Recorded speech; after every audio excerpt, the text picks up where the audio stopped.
استنيت اللحظة دي سنين، ولما حصلت حسيت إني عيشتها قبل كده. عارف الإحساس ده؟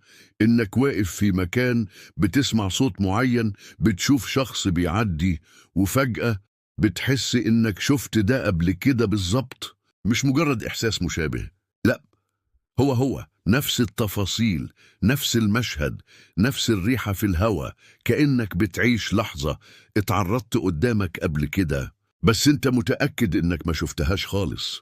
العلماء بيسموها ديجا فو. في ناس بتقول انها مجرد خطأ في ذاكرة المخ، وناس تانية بتقول انها رسائل من عوالم موازية او حياة تانية بنعيشها. بس انا بدأت أصدق إن اللحظات دي مش مجرد صدف. يمكن فعلا إحنا بنعيش حياتنا مرتين وإحنا مش واخدين بالنا. لو الفيديو عجبك متنساش تعمل لايك واشتراك في القناة عشان يوصلك كل جديد.